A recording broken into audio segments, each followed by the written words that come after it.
and welcome to Fighting Fast Fashion with Tess. In this video, I'm going to discuss a whole bunch of things. So the first thing to do is to define what fast fashion is. Fast fashion is commonly defined as clothing that is made to go from design to the sales floor in the shortest amount of time possible. This is often achieved by cutting costs at every opportunity in terms of labor, in terms of garment quality and construction quality. Everything's cut down and made to be as cheap as possible so you can get it out as quickly as possible to take advantage of fads. And this can lead to clothing that is meant to be worn for a short amount of time and then discarded in some way. To fight against fast fashion, we have a couple of ways we can tackle it. First, keeping ourselves from buying too much stuff. You need to be thinking of long-term implications when you purchase something. Second, and one that I'm particularly passionate about, is Goodwill is not the end-all be-all. As somebody who worked at a Goodwill store for 5 years, I think. Yeah, 5 years. It is almost disgusting the amount of things that we've thrown away or discarded in some form, because we didn't have room for it all. Every day we average around 10,000 donations. That's not 10,000 items. That is 10,000 cars. And a lot of those cars contain multiple bags of items. We threw away so much. We really need to be thoughtful about what you give to Goodwill and find ways to recycle and reuse, and finally repairing what you already have. It is unfortunate that sewing and mending is such a specialized skill set now. Sewing should be a life skill, just like knowing how to cook, knowing how to change your car's tire. It's important to take care of your things so they last you longer. Alright, right here I got a pile of clothing that I don't want. So I'm just going to go through my thought process of how I decide what to donate to Goodwill and what I decide to keep.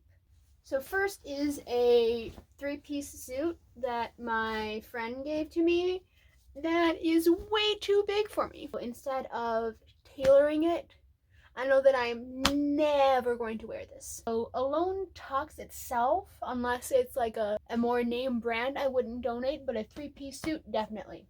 Is a sweater, nice sweater kind of thing. Something like this. It's kind of basic, and I don't think it'll really sell. And I do like this black lace. I can definitely use this. This will not get donated to Goodwill. I don't think it'll get sold. Oh, pants to the suit. Guess that makes it a 4-piece suit. All right, next thing. This is a black sweater turtleneck that I got for a costume and then decided I hated it. It's big on me, but the fabric itself is really nice, so I can definitely make something out of it. This is kind of borderline. It is the season for turtlenecks in winter, but at the same time, it's just a plain black turtleneck and it's so basic. And there's also some really nice like gold buttons that I can harvest and use. In case it isn't completely obvious, I'm a hoarder when it comes to crafting material. The main issue I have with it is the lace at the shoulders is incredibly uncomfortable. However, this lace is also fucking gorgeous. The fabric itself feels really nice. I love like the drape and the flow, but just this lace up here feels bad. All right, this green button-up shirt, but I originally got this for a costume, so that is one thing that I need to work on. It's a nice sturdy fabric. I can use it as a lining in something else, I think, so I'm going to keep it. I have a hoarding problem. Red shirt, number 2.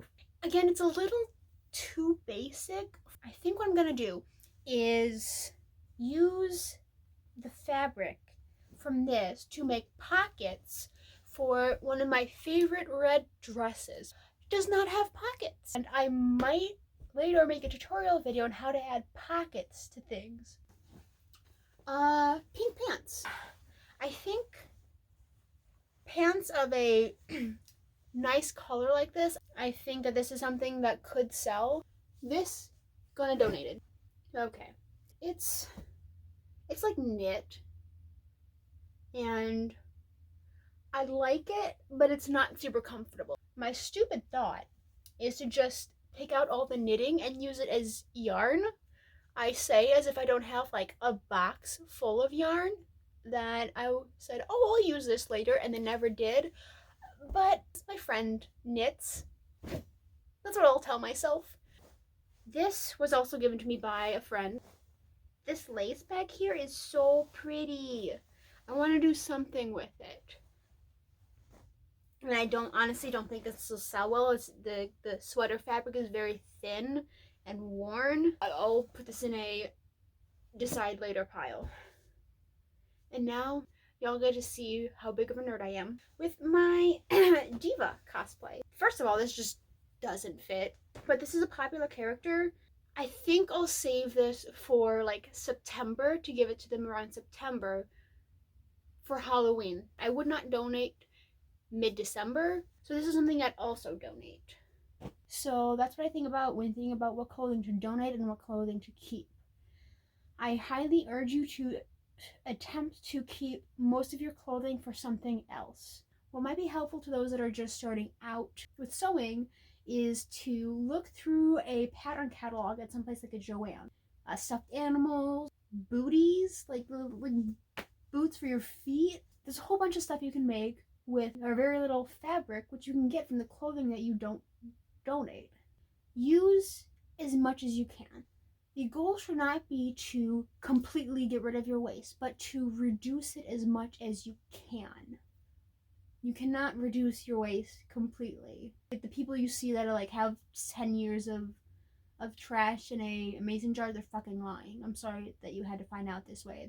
They're liars. So now that I told you how I personally decide between what I get rid of and what I keep, I'm gonna go through how I repair clothing. I've had these pair of pants for 2-3 years now. So these pants have a hole in the knees, and knees are a common place to get holes, as are the inner thigh. Oh god, I didn't even realize that. There is a giant freaking hole in the crotch. So yeah, minor issue that you can tell by looking at this fabric that it is worn. You can see my hand through the fabric itself, which in less worn areas you can tell is not supposed to be a thing. So what I'm going to do is I'm going to darn these pants. The main issue with darning is that it becomes a little bit obvious that the clothing is repaired. If I'm going to wear these out of the house, the main detractor against me is that I'm wearing Packer pants in Illinois. So we're going to transition down to the sewing room because I live in a home that has a sewing room. Sewing room. If you are not fortunate enough to have a mother that spends as much on sewing machines as you make an entire month, don't worry. Everything that I'm gonna do is with my own personal machine. You can do it with just a generic machine. So let me get into what you'll need to learn how to darn clothes.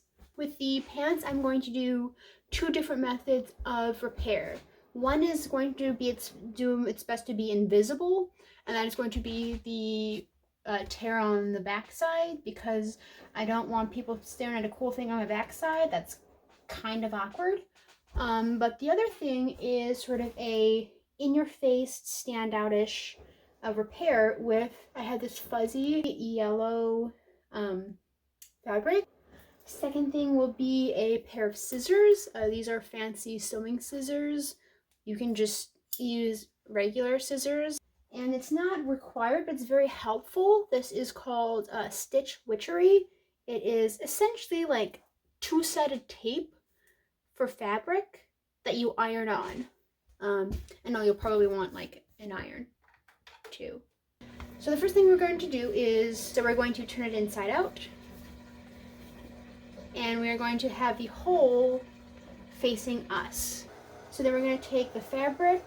This is a good time if you have fabric that from clothing that you're not giving away, that you're trying to find some use for. Could be it. I happen to have more fabric than I know what to reasonably deal with, so I'm just going to be using fabric that I already own. All right, and we're just going to place it over the hole and just kind of figure out, we want some extra room around the edges.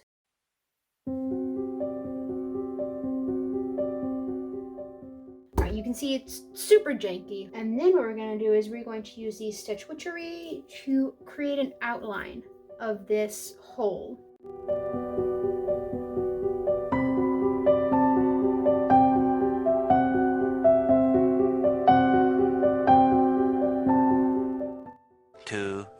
Years later. All right. So fit the fabric onto the Stitch Witchery. This right here is called a pressing cloth. It's used to make sure that the git that's on the bottom of the iron doesn't affect the fabric.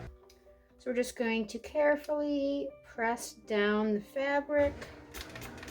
I don't think you're supposed to use a steam setting with Stitch Witchery, but I do because I have no self-control.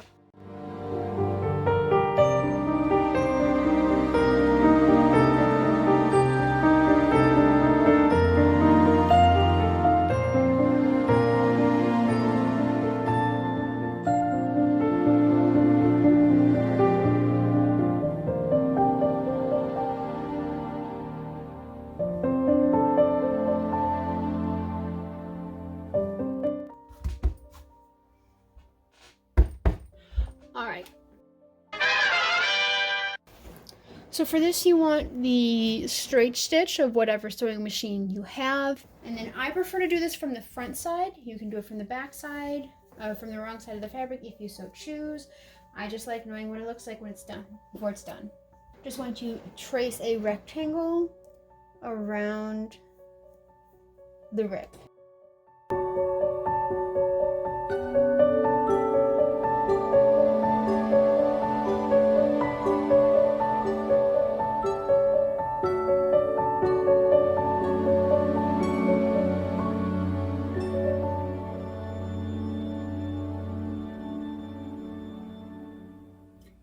So editing tests here. I neglected to explain what exactly darning is. You know how when you're so used to something, you just forget that it's not common knowledge? Whoopsies. So essentially what I'm doing is I'm sewing parallel lines as close to each other as I can, and then sewing perpendicular lines perpendicular to those to basically mimic the weave of the fabric again. It's not going to be super high quality in this case, just because I'm doing it quick, and there's not a lot of obvious grain lines in this fabric. But that's what I was attempting to do, and that's what darning tends to mimic, the weave of the fabric itself.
just going to make sure the needle is down and then move it the other way. So we're just going to crisscross it up and down.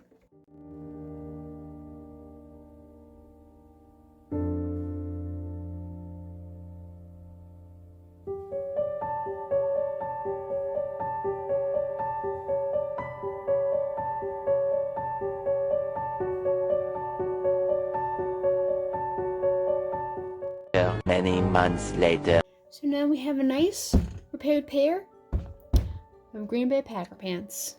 It may not look great. It might not look nice. It may look honestly pretty shitty. But it makes you feel good because you get to keep something that you probably really like. And you get to keep wearing it. This is the part of the video where the librarian in me tells you that if you're thinking, hey Tess, I want to repair my clothes, but I don't have a sewing machine. What do? Check with your local public library. The library one town over from me has one in their makerspace, and the library that I work for has one to check out. Check out like a book. You can just check out a sewing machine. How cool is that? That way you don't have to buy one. You can test it out first. But the point remains that there is a cost to repairing your own things. And sometimes the time and energy required isn't worth it. But when possible, I really, really want to urge people to take that step.